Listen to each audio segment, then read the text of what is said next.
Hi, everyone. Welcome to this session of DEMOFEST, the Future of Sales Engineering and Pre-Sales, a World Without Demos, with Don Carmichael. DEMOFEST is hosted by Consensus. We help pre-sales teams to scale with intelligent demo automation. We are recording this session, and we'll be posting the link to the recordings for this session and others in about 2 weeks in the Scaling Pre-Sales and Sales Engineering LinkedIn group. So we encourage you to join that group. I'll paste a link to the group in the chat window in a few minutes once we get started, and I'll paste it again at the end just in case you miss it that first time. Don has been in technology pre-sales for over 30 years, starting out delivering complex enterprise demos at small resellers and partners, to 8 years running EMEA pre-sales enablement at SAP and Oracle, to now running a company completely focused on training and coaching pre-sales skills, best practices and techniques, and advising pre-sales leaders on organization, operations, and tools. So without further ado, I give you your presenter for this session, Don Carmichael. Thank you so much, Brian. So let me see if I can get control. Okay.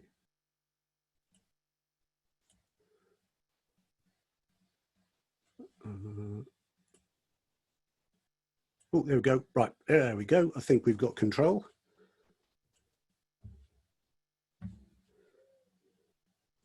Yep, we can see your screen. Just have to move something. Hold on, just got to move something around. Ta-da! There we go. Fantastic. Thank you so much, Brian. So this session here, this session is less kind of like a teachy thing and is more, it's like a thought piece, because I want to do just point out some things that are actually happening, why they're happening, and try and get you to think a lot more about what your role is going to be like in a few years' time. Now, I have to first of all, put my hands up and say, it says a world without demos, don't panic, stop, don't panic. That doesn't mean that, you know, when we get to the end of lockdown or in a few months' time, we won't be doing any demos. You will. It's just that some of them you don't have to actually do yourself. And actually, we're going to look at some other tools as well. There are some forms of automation that you may not be aware of as well that are going to affect our job. But don't worry, we don't disappear. Actually, our role becomes better. And if I'm going to jump right to the end of the presentation, so if you don't want to do the whole presentation, I'll just tell you the bit. I think our role really changes into something like a chief technology officer, kind of like an evangelist role, a very consultative role, rather than having to do lots of kind of like technical demos. And I think if you like the client engagement part of your role, you're going to love where this is all going to go. But we've got a journey. I've got a lot of things to prove to you why that's going to happen and what's going on to show you how I end up with that recommendation. So thanks to Brian. I normally tell people, salespeople, don't put a slide with loads of logos on. So I'll break that rule straight away. The big things, why would you want to listen to me? Why? Hopefully, can I earn some credibility with you? So again, pre-sales more than half my life, hence the grey hair. At SAP, I spent 2 years writing the pre-sales partner curriculum. And I spent 7 years as head of pre-sales development for EMEA. So that's not just the enablement, but kind of operations, kind of, you know, structure, go-to-market, tools, processes for over 1,000 pre-sales people.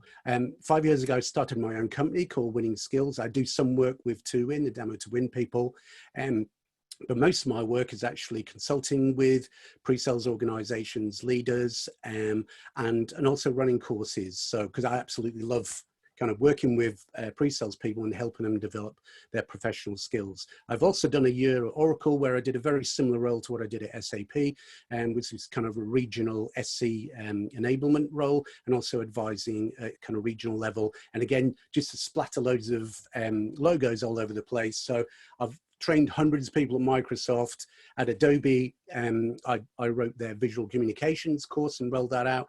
And I've worked with people like Snow, Conger, I do discovery skills courses, Mimecast. I could stick loads of things up there. So let's start with, the first thing I want to talk about is what's happening with business to consumer behaviors in the business to business world. And I think a great way to illustrate that is to talk about Pac-Man. Okay, shocking all. So Pac-Man is, we used to call them video games. So a Pac-Man is this year is 40 years old, which is fantastic. And I know a lot of you probably weren't even born then. So you may have no idea at all about this computer game and why it was just earth-shattering, okay? That and again called Space Invaders, just, they were called video games at the time, not computer games, just took the world's breath away. And I was addicted to these. I spent my pocket money playing these on kind of big video game consoles. If you've never seen it before, essentially there's a thing that looks like a pizza and you move that around, the yellow thing, and you've got to eat these pills. And there's some kind of bigger pills which are like kind of boost ups. But what you've got to do is you've got to stay away from the ghosts. So that's the multicolored things that look like ghosts, and they will chase you. And you've got to work your way around the maze, eating all the little yellow pills, without and avoiding all of the ghosts. Okay, so that's the main gist of the game. Now, the reason I'm telling you that is because I also want to tell you about buying a bed. And you're wondering where on earth is he going with this. So this is one of these, a friend of a friend told me stories. So I don't know who actually first came up with this, so I apologize to them up front. So this friend was telling me about buying a bed. So they went to a bed shop and they were walking around the bed shop, and it's a little bit like Pac-Man. There's a bit of a kind of, you know, maze that you've got to navigate your way around, looking at the different beds. And out the corner of their left eye, they kind of spotted there was a salesperson kind of approaching them kind of stealthily, and he's carried on. And then you realize that just at the kind of field of vision to the right hand side, there's another salesperson, and we're doing almost like a subtle pincer movement towards him. And he was working his way using around the bed shop, using it like a maze, trying to avoid having to meet or talk to these salespeople. And the way he described it, he said, you know, it's just like Pac-Man. And it's such a brilliant way of explaining the fact that certainly in a business to consumer world, we just don't like being sold to, do we? We'll do anything to kind of avoid it. That's where things like showroom showrooming have come in, which is you might go to an electronics shop, you're browsing, looking at goods, you've got no intention of actually buying them in the physical retail space, you're going to buy them online. So you want to have a chance to actually kind of touch and feel them. And you might have already shortlisted. So this is a very common behavior, this kind of business to consumer behavior. People do not want to be sold to and will avoid it. And this behavior has leaked into the business world. And of course it would, wouldn't it? Okay, why would we behave differently when we're in a business setting to a consumer setting? Okay, so what do people actually do then if you don't want to be sold to? Where are they getting their information from if they don't want to talk to a salesperson? Well, we all know this because we all do this. We're all consumers, aren't we? You'll go and do your own research. You go and watch some videos, read some articles, use your own network, okay, on Facebook, get opinions from people that you respect, go and look at some thought leaders, that kind of thing. So here's a really good example. I just put into YouTube, HubSpot versus Salesforce, okay? So this is, in fact, this is my own business. We were interested in, a small to medium-sized business, is we needed some inbound marketing and a bit of CRM. I'm not entirely sure what we should be going for. So we just put this into YouTube, and we all do, as a consumers, we're doing this all the time. We're all going off to, if you want to find out how to do something, like a piece of DIY, what do? Well, everybody just tends to go to YouTube and go and watch a 2-minute video. And again, why would that behavior be any different in the consumer world if you can do the same behavior in the business world? Now, one of the interesting things we've kind of looking at this on YouTube, I've taken away a little bit of advertising, by the way, I've just removed it up, is that you'll notice that none of these videos are actually, these are the most popular ones that YouTube is serving me. None of them are actually by HubSpot or Salesforce. So straight away, there's a thing going on here, which is, this is interesting because this is starting to tell you that there's a new breed of influencer. Okay, and also maybe if part of our role in the future is going to be like a thought leader influencer, should we not be on there somewhere about what our thoughts are? The other thing to notice here as well is how long the videos actually are. So you'll notice there's one 5 minutes, 8 minutes, then below is 1 minute, kind of 1 minute. So, and then there's a big giant one, which is kind of 47 minutes. So a lot of people think about videos and especially YouTube that, most of these things are kind of like 2 to 4 minutes is kind of ideal, up to 7 minutes maybe. But actually, there's a movement in YouTube to do even longer videos. I watch a lot of gaming walkthrough videos, which tend to be about an hour. And one of the reasons they're that long is because you get probably 3 chances to put advertising in there. So the monetization is much higher the longer the video, and you can keep people's attention span there. But this is what they're doing. People going to watch videos, and I know this is, you've been watching sessions from Consensus, and there's a competing session with this one right now, which is actually Consensus looking at their videoing tool, and I will kind of do a little summary of that because video that's really what people want. They want to be able to watch videos. So why would you not want to do that in the business world if you're going to do that in a consumer world? So where else are they getting their information? I've got to use this. So yeah, people still go to like Gartner or Forrester, and I know it's lazy, but it's effective. Okay, if they're going to shortlist, they just go what anything that's in the top right hand side, let's shortlist that. And if you ever get an RFP out of the blue and you wondered why, that's probably one answer.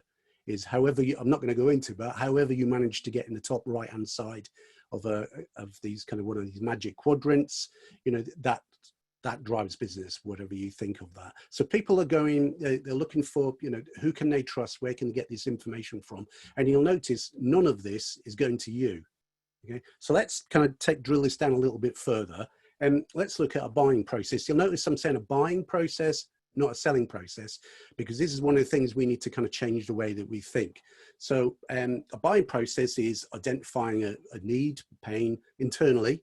This isn't us helping them, and kind of putting a definition around that, maybe then going out to kind of search, who can actually solve this problem for us? How are you going to go about doing an evaluation, going through a selection process, doing a purchase? And you'll notice this is important. It doesn't stop there.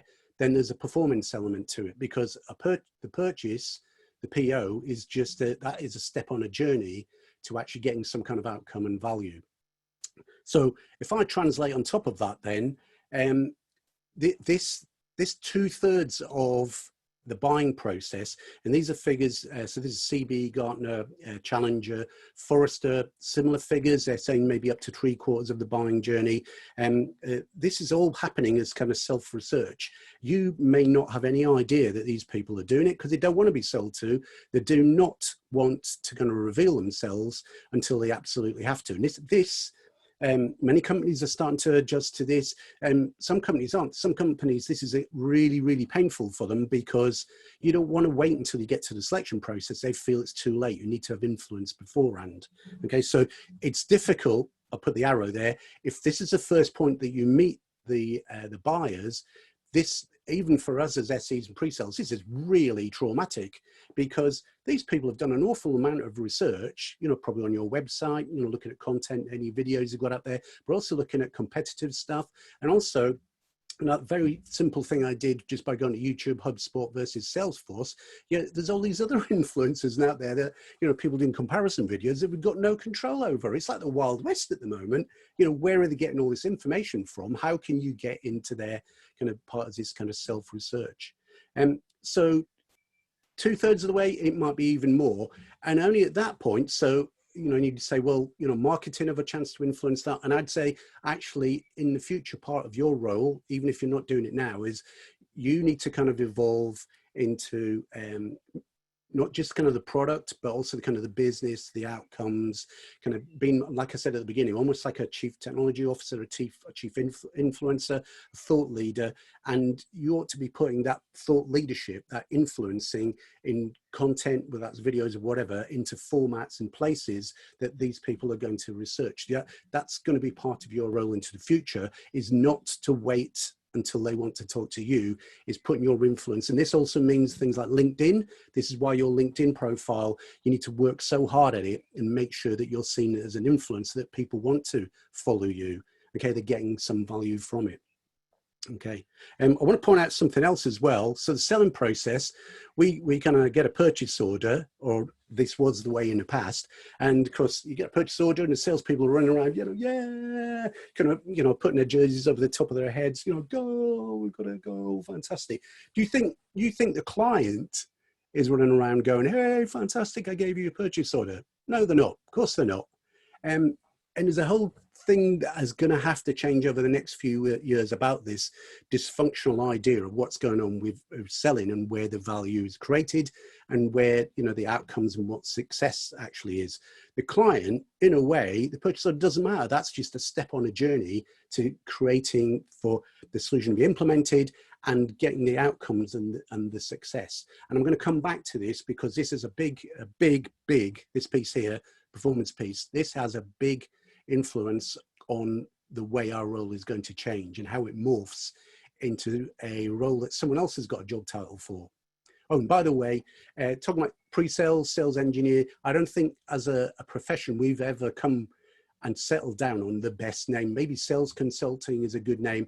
I know companies use advisor. I mean, they're all difficult titles to use because somebody's already got them already. Like a sales advisor, I would expect as somebody, when we used to be able to go to clothes shops, somebody I could go to and say, sorry, have you got all this in a larger size?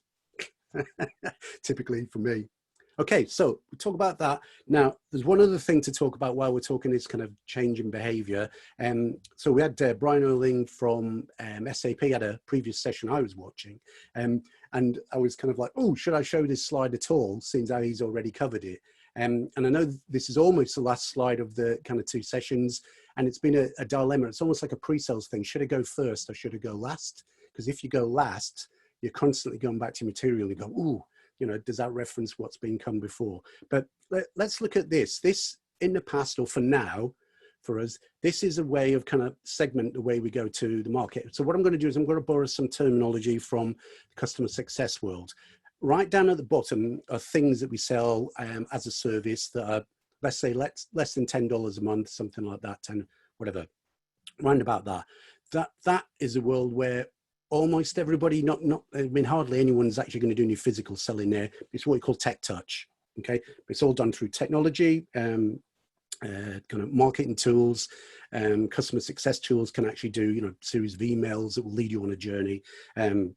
providing you content to actually create your own success. Then we move up a level. So this is going from, you know, how much people are spending, the buyer's spending. This is how you segment in the marketplace. Then we're going into this area called low touch. For a lot of companies, you might have an inside sales team, inside pre-sales. If you're Oracle, you call it Oracle Digital. That's a kind of low touch. It's all done virtually as much as possible. And then probably, if we've been in the business a while, we'll all know what high touch is. That's where, you know, everything is, while we could, is, you know, personally and present, very high touch. This is someone who's going to spend a lot of money, and it's absolutely worth the cost of sale of us, you know, perhaps more than one pre-sales person being involved. But, you know, we're holding these people's hands. There's probably a large number of buyers or stakeholders that need to be convinced. So it's absolutely worth doing the high touch. So, but what is happening, I'm going to reference, there's a lot of sales thought leaders are saying this is changing. So I'll reference one of them. Graham Hawkins wrote a book called The Future of the Sales Profession, and it's subtitled How to Survive the Big Cull and Become One of the Industry's Most Sought After B2B Sales Professionals. So this is one of the authors, if you've heard this before, about the big cull, which is 1 million B2B salespeople are going to lose their jobs. Now, I'd have to say, I know that's quite dramatic. I would actually say COVID-19 has actually accelerated that process, because what's happening is this. Okay, is basically there's a bit in the middle in the kind of the way that you segment, and it's kind of split apart, which is that it goes in one direction, which is to try and increase the amount that you can actually do self-service.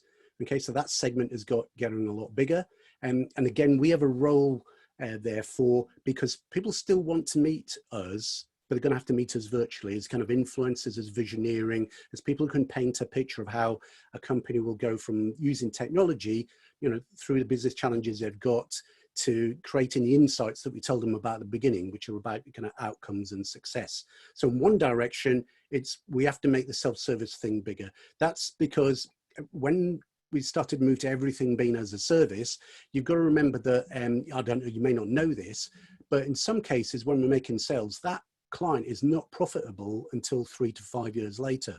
Okay, so going back to the salesperson running around going, yes, got a purchase order, we've got them to kind of buy all of these licenses, that means absolutely nothing, does it? Because the success, you know, the profitability, the reason for having it only happens 5 years later, and you've got probably 5 years of kind of retention and, you know, and customer success effort to make sure that client is still there and is achieving what they defined as success in the outcomes.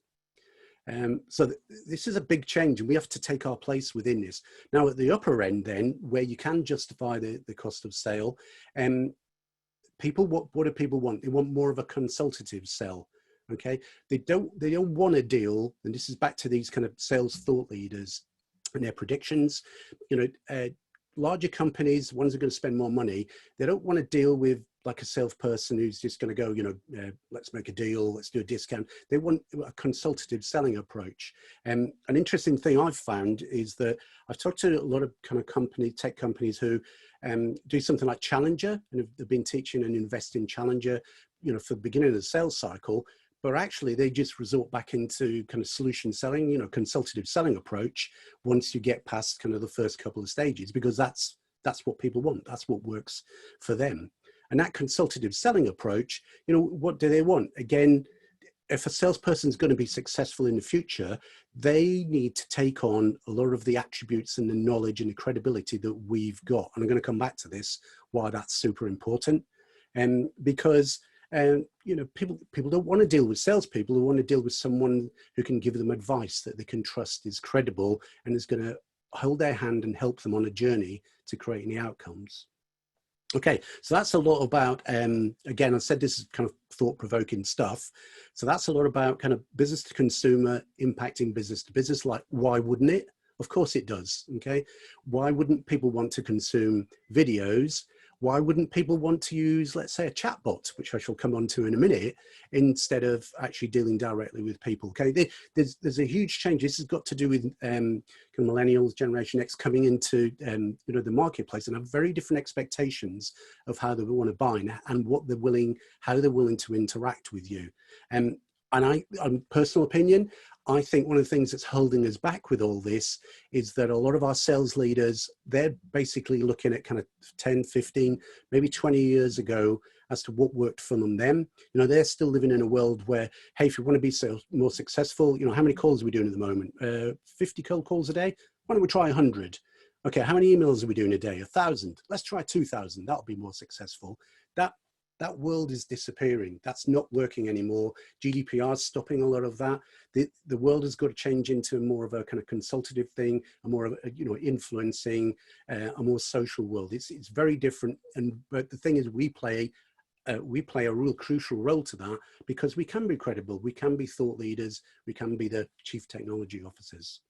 So where are we? Right, timing. So let's go and we'll go off on a little diversion, and we'll come back about how and draw it all together.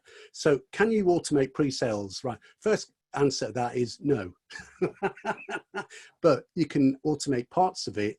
So let's go and have a look at tools that you would be able to do. So the first tool we're going to look at is, our sponsors, our host for this, Consensus. You may not have seen yet a couple of screenshots of exactly what the tool is and how it works, or one of the ways it works.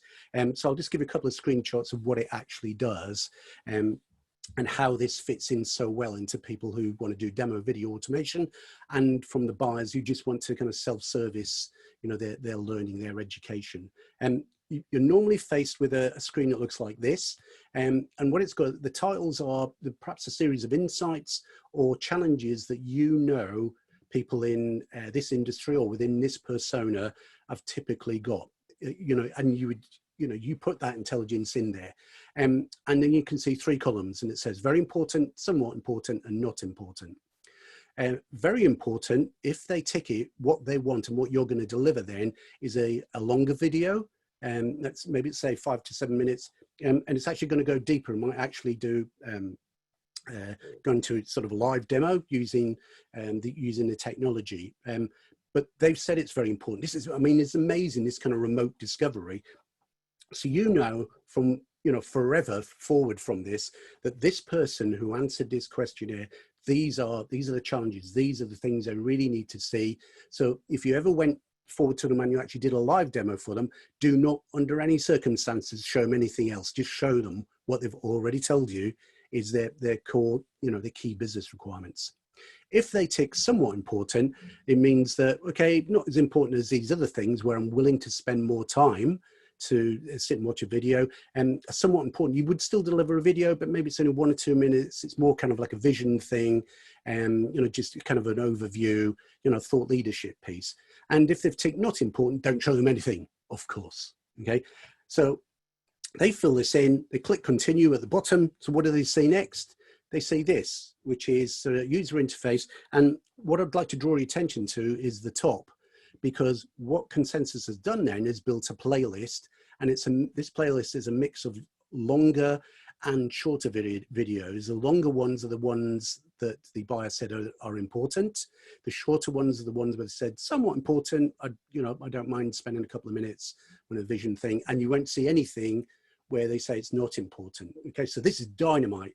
You know, we talked at the beginning of the business to consumer behaviors. People are willing to watch videos, especially short videos. You know, it's engaging. You know, you've got to put the work in to make them look engaging, of course.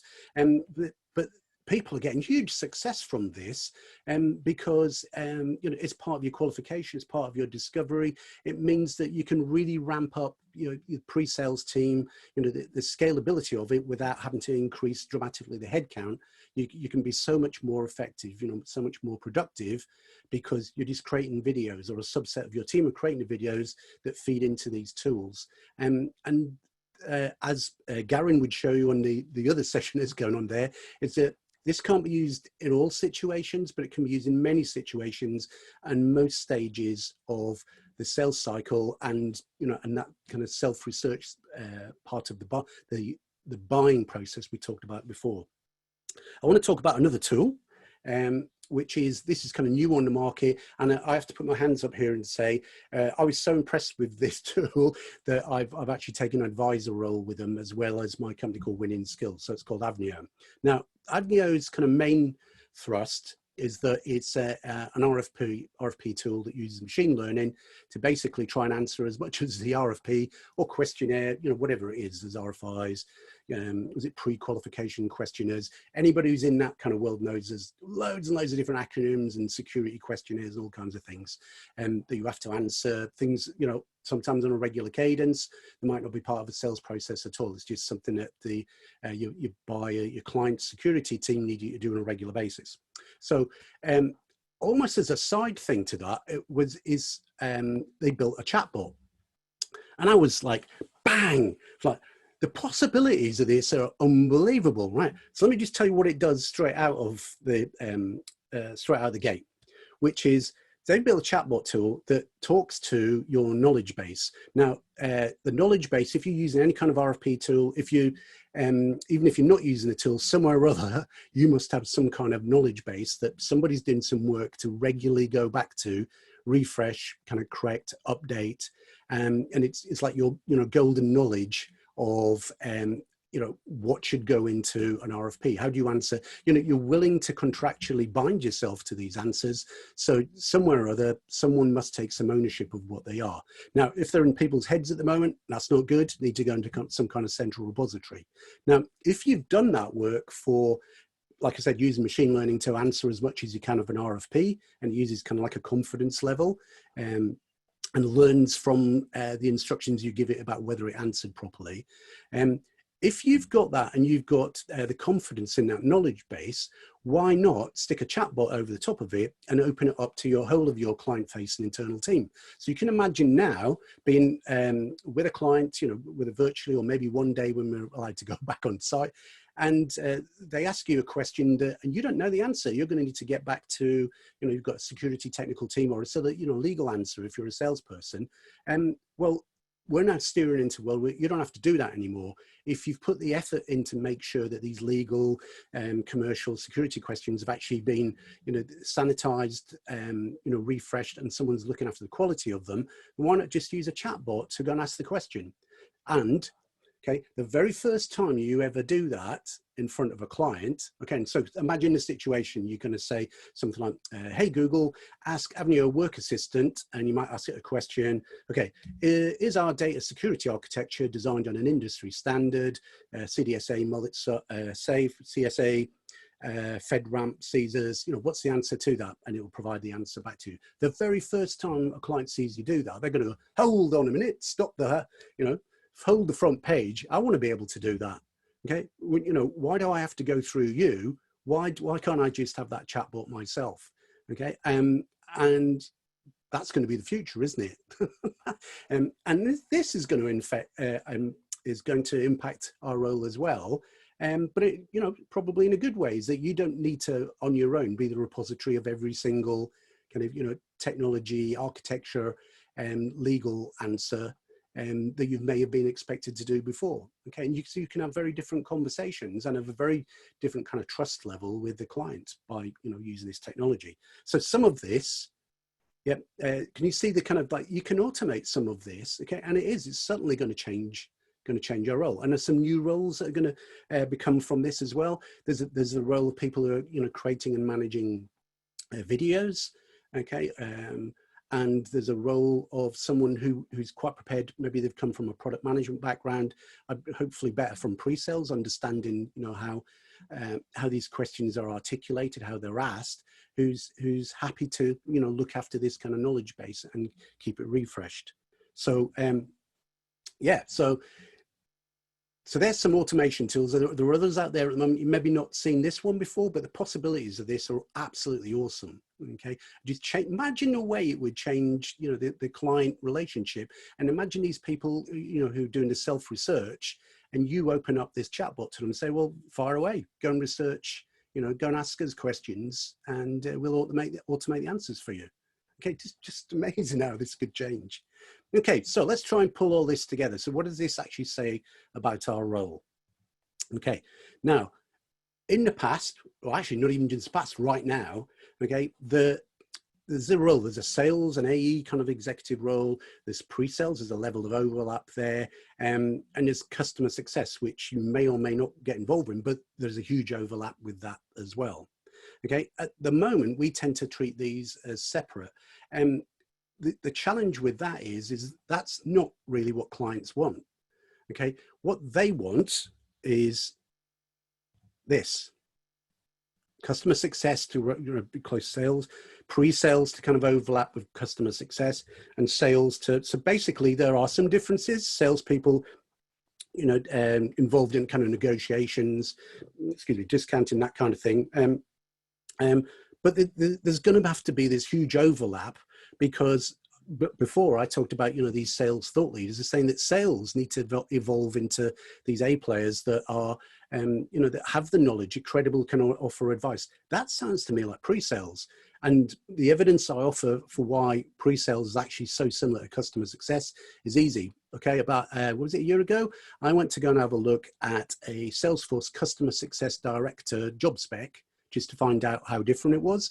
And I'd say at least 80% of it is a complete overlap with a senior pre-sales person, because you need to know the technology, you need to understand what success means, you need to have discovery skills, you need to be able to present. It's like, it's the same thing, isn't it? And yes, there are differences, the way you're going to be measured, about retention, land and expand, that kind of thing.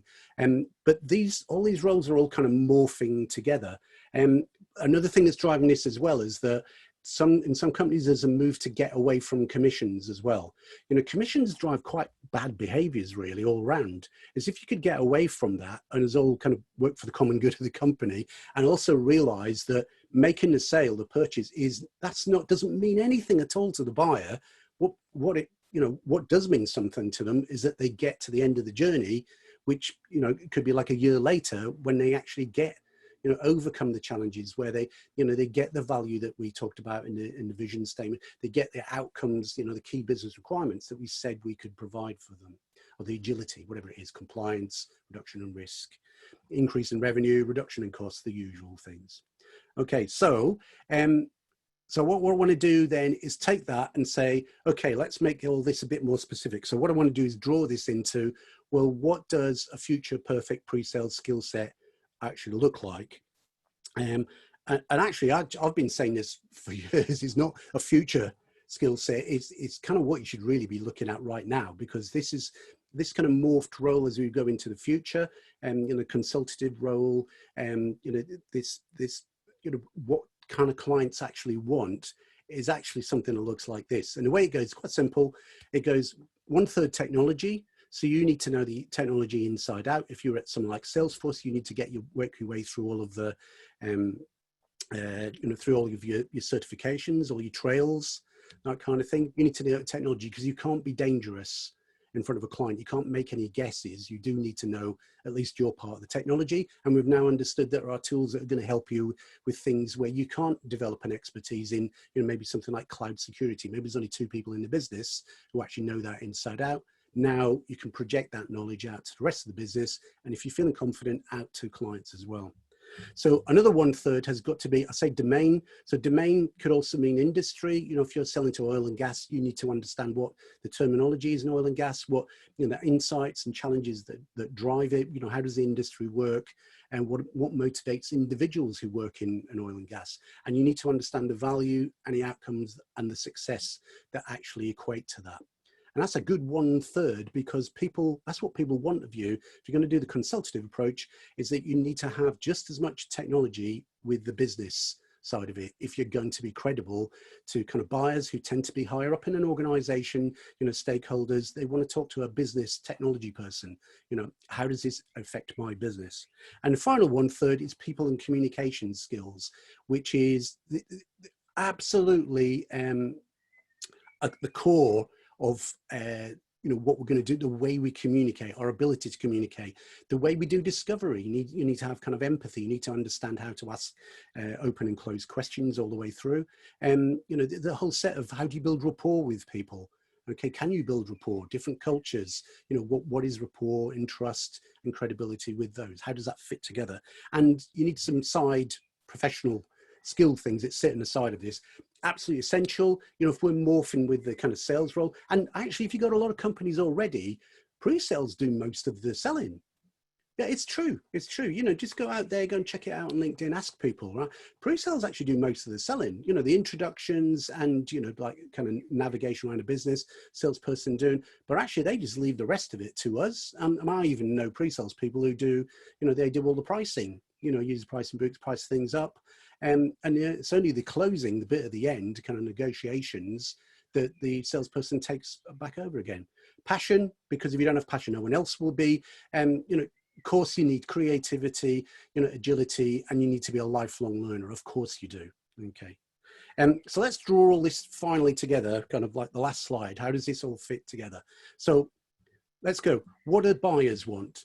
Buyers are actually really, they're after, you know, once they've done all their discovery, their self-discovery, the reason they, in the end, they reveal themselves to the buyer is that there's information, you know, advice and the comfort of dealing with a human that they can't get on their own. And at that point, they're willing to reveal themselves and be sold to and have a chance of meeting us, you know, us as kind of, you know, thought leaders, kind of influencers, you know, people who can have a consultative, credible conversation with them. So they want advice.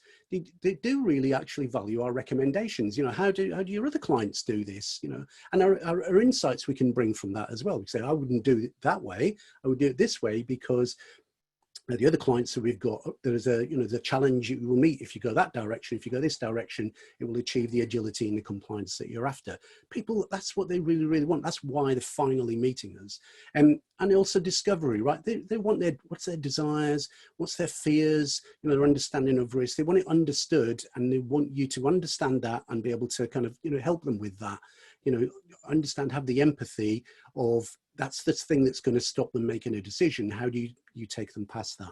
You know, and you need to have a vision, and you need to understand how value is created in a business and what the outcomes are. That's a big word at the moment.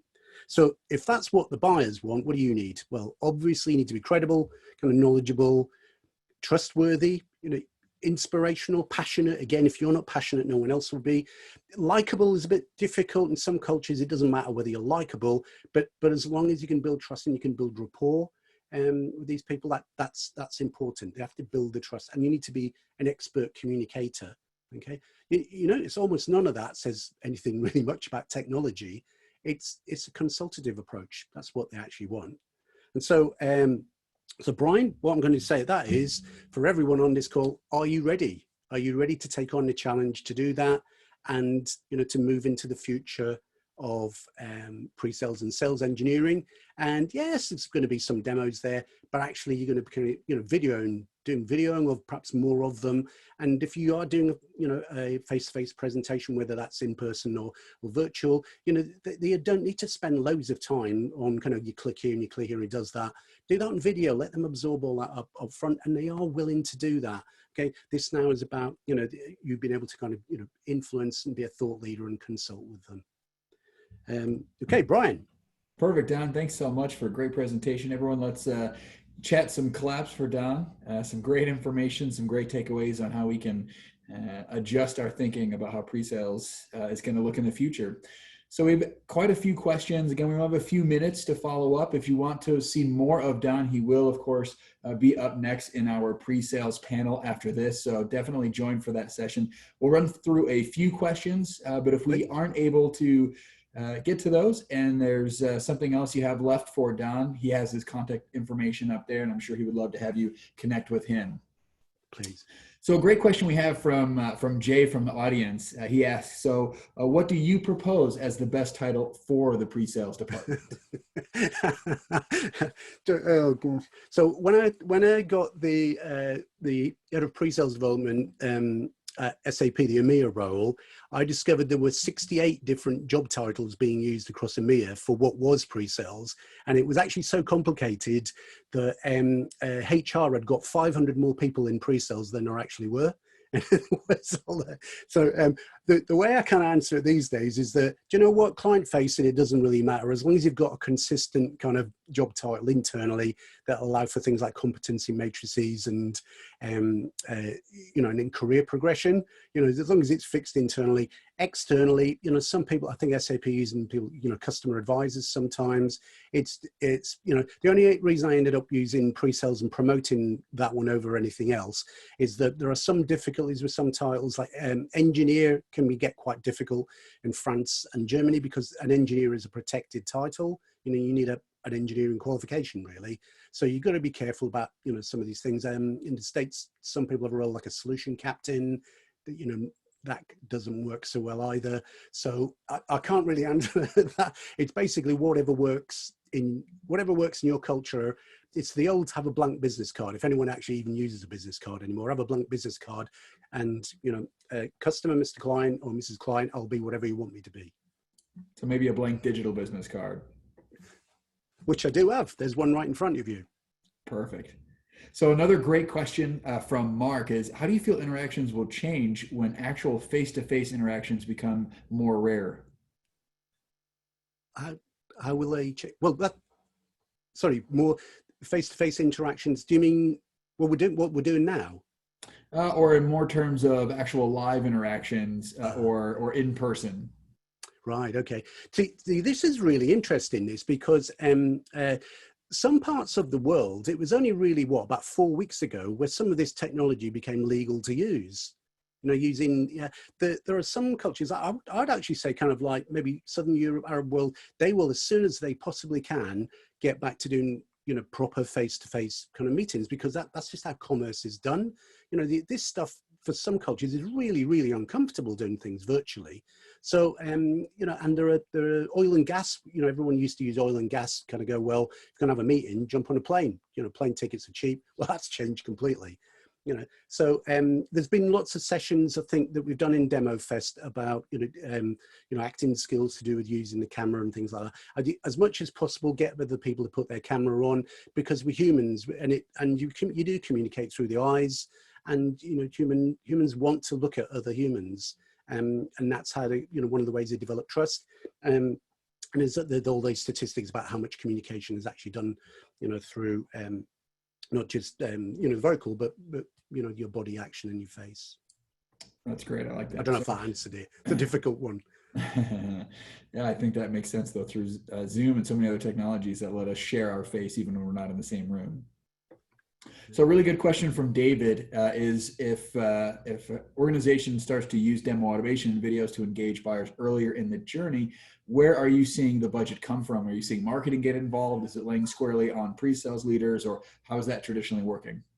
That is such, you know, you shouldn't keep saying that's a brilliant question, but it is. It's a brilliant question, because you see this now and again, is that it depends how you've approached this. That for us in pre-sales, we can see this is a great opportunity, kind of scale, you know, what we do and provide a much better service to kind of sales. And it's also adapting to the fact that this is what consumers want anyway. You know, the only thing that's stopping us doing a lot of this, I have to say, is sales leadership, who want to carry on doing what they did kind of 20 years ago. And I'm you know, sorry if that's, you know, if that's brutal, but it kind of, you know, it kind of is. But but the budget thing is a challenge, and you do actually see that exactly what was just said there, which is that pre-sales don't normally have the budget to do this on their own.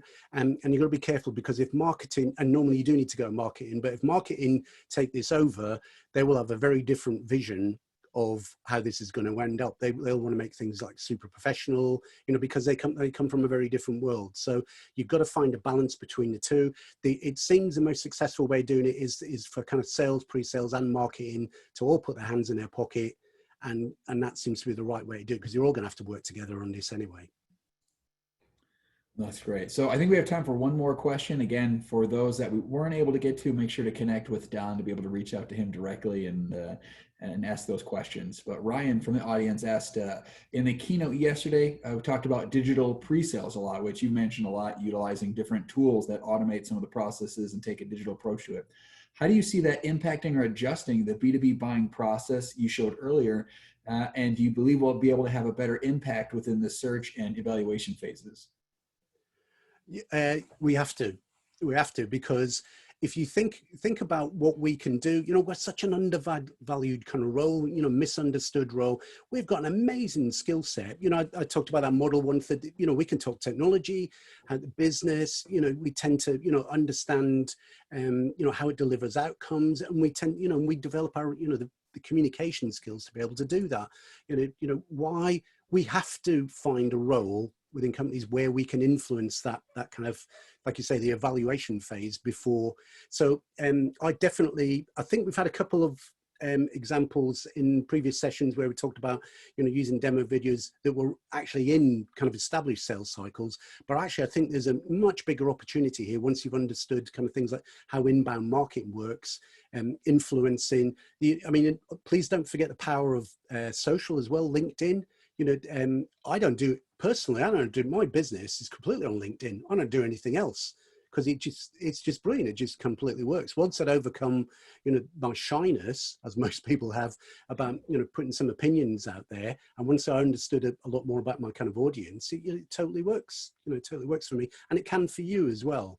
I think a lot of companies just need to, give you some basic rules and just give you the leeway to kind of, say what you want to say, because people do want to hear your opinions. Clients want to, and and if that has to be inserted into this, this research phase, the evaluation phase, where you've got no control over who's actually listening to what you're saying or how they're absorbing it, then that's just the modern world.